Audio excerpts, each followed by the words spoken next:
तो previous lecture में हमने देखा न्यूक्लियर फिजन क्या होता है।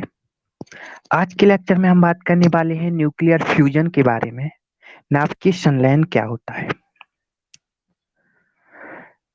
तो बेसिकली अगर हम सन के टेम्परेचर के बारे में बात करें तो सन का जो सरफेस टेम्परेचर होता है वो समथिंग 5505 डिग्री सेल्सियस होता है।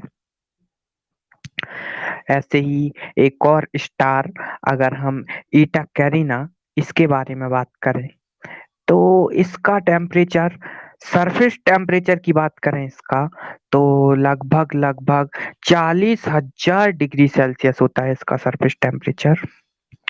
तो ये जो स्टार्स है इनके पास इतनी हीट इतनी ज्यादा एनर्जी एक्चुअल में कहाँ से आती है। वो कौन सा प्रोसेस है जो इसमें होता है स्टार्स में जिसकी वजह से इतनी ज्यादा एनर्जी इनके पास होती है। तो यही आज हम देखने वाले हैं डिस्कशन करने वाले हैं। एक्चुअल में ये जो प्रोसेस होती है जिसकी वजह से इतनी ज्यादा हीट जनरेट होती है huge huge amount of energy ये प्रोड्यूस करते हैं। ये पूरी प्रोसेस एक्चुअल में न्यूक्लियर फ्यूजन की ही होती है। तो एक्चुअल में न्यूक्लियर फ्यूजन क्या होता है जिससे इतनी ज्यादा एनर्जी हमें मिलती है। तो न्यूक्लियर फ्यूजन को हम देखने वाले हैं। इससे पहले लेक्चर में हमने न्यूक्लियर फ्यूजन के बारे में नाभिकीय विखंडन के बारे में टोटली देखा और सारा कुछ इसके बारे में समझा। तो न्यूक्लियर फ्यूजन जो होता है इसके जस्ट अपोजिट ही होता है। प्रोसेस जो इसका होता है जब दो छोटे छोटे न्यूक्लियस जब दो छोटे छोटे न्यूक्लियस मिलकर एक बड़ा न्यूक्लियस बनाते हैं तो इस टाइप की प्रोसेस को हम न्यूक्लियर फ्यूजन या बोले तो नाभिकीय संलयन कहते हैं। तो किस तरह से ये प्रोसेस होती है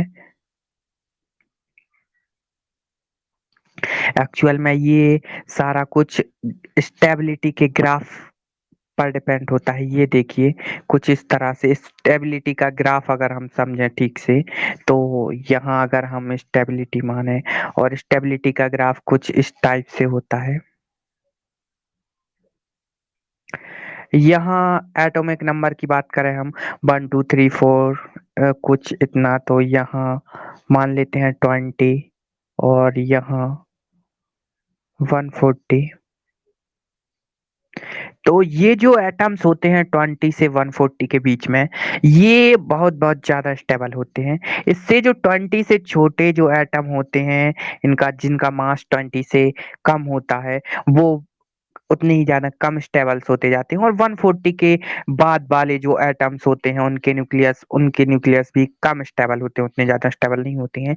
ये 20 से 140 की अगर हम बात करें तो ये न्यूक्लियस ये एटम्स काफी ज्यादा स्टेबल्स होते हैं। तो ये स्टेबिलिटी का ग्राफ होता है कुछ इस तरह से। इससे जो छोटे छोटे न्यूक्लियस होते हैं 1 2 3 4 5 ये बहुत छोटे न्यूक्लियस होते हैं ये मिलकर एक बड़ा न्यूक्लियस बनाते हैं। इस प्रोसेस को कहते हैं न्यूक्लियर फ्यूजन नाभिकीय संलयन। और ये 140 के बाद के जो बड़े बड़े न्यूक्लियस होते हैं ये फॉर एग्जाम्पल हम मान लेते हैं ये कोई बड़ा सा न्यूक्लियस है तो ये टूटकर दो छोटे छोटे न्यूक्लियस बना लेते हैं। और दोनों ये जो प्रोसेस है टोटली पूरा स्टेबिलिटी की वजह से होता है। ये दोनों यहाँ पर पहुंचना चाहते हैं। ये अगर स्टेबिलिटी का ग्राफ है कुछ इस टाइप से ये यहाँ पर स्टेबिलिटी का ग्राफ है। तो यहाँ पर जो 0 से 20 यहाँ पर जो 20 से कम मास वाले जो एटम हैं ये उतने ज्यादा स्टेबल नहीं होते हैं। और ये 140 से आगे वाले जो एटम हैं ये उतने ज्यादा स्टेबल नहीं होते हैं। तो ये दोनों ही यहाँ स्टेबिलिटी गेन करना चाहते हैं यहाँ बीच में पहुंचना चाहते हैं स्टेबिलिटी गेन करने के लिए। तो ये जो बड़ा न्यूक्लियस होता है उसका होता है फिजन और ये दो छोटे छोटे न्यूक्लियस में टूट जाता है और यहाँ पहुंच जाता है। और ऐसे ही दो छोटे छोटे न्यूक्लियस मिलकर एक बड़ा न्यूक्लियस बनाते हैं कुछ इस टाइप से। तो ये तो बात थी स्टेबिलिटी वाली। तो अब मेन मुद्दा इस वीडियो का हमारा है न्यूक्लियर फ्यूजन को समझना। तो एक्चुअल में न्यूक्लियर फ्यूजन क्या होता है ये देखिए। हाइड्रोजन के दो आइसोटॉप ट्रिटियम और ड्यूटेरियम इनको अगर हम बोलें तो 1H2 ये हुआ 1H2 और ये 1H3। ये हाइड्रोजन के दो आइसोटॉप्स हैं। ये दोनों मिलकर एक हीलियम का न्यूक्लियस बनाते हैं। ये 2He4, ये हीलियम का न्यूक्लियस बनाते हैं मिलकर। तो इस तरह से हाइड्रोजन के दो आइसोटॉप्स, ये ट्रिटियम और ड्यूटेरियम, ये दो छोटे छोटे न्यूक्लियस मिलकर एक बड़ा न्यूक्लियस, हीलियम का बड़ा न्यूक्लियस बनाते हैं। और साथ में निकलता है एक न्यूट्रॉन, एक न्यूट्रॉन बनता है और कुछ एनर्जी निकलती है, कुछ एनर्जी भी लूज करते हैं ये। एक्चुअल में ये क्या होता है, जब हमने देखा इनका जो टोटल मास है, ये जो रिएक्टेंट है, ये इनका जो टोटल मास है, इनका टोटल मास, ये जो प्रोडक्ट बना, इसका टोटल मास, इस प्रोडक्ट का टोटल मास इनके रिएक्टेंट के प्रोडक्ट से कुछ कम होता है। एक्चुअल में ये जो उत्पाद बना, इसका मास जो है इन अभिकारक के टोटल मास से कुछ कम होता है। तो एक्चुअल में ये मास अगर कुछ मास डिसअपियर्स हुआ, कुछ मास अगर गायब हुआ, तो वो मास एक्चुअल में कहाँ गया? ये मास आइंस्टाइन, साइंटिस्ट आइंस्टाइन के मास एनर्जी थ्योरी से, E is equals to M C square से, E is equals to M C square से एनर्जी में कन्वर्ट हो जाता है। इसीलिए हमें मिलती है बहुत ज्यादा energy, huge amount of energy, क्योंकि मास जो है वही एनर्जी में कन्वर्ट हो जाता है। अभी तक हम ये पढ़ते आ रहे थे मास can not be created nor be destroyed, mass conserved. लेकिन अभी आइंस्टीन ने जो हमें थ्योरी दी, उससे हमने ये पढ़ा मास एनर्जी में कन्वर्ट हो सकता है, एनर्जी मास में कन्वर्ट हो सकती है एक्चुअल में।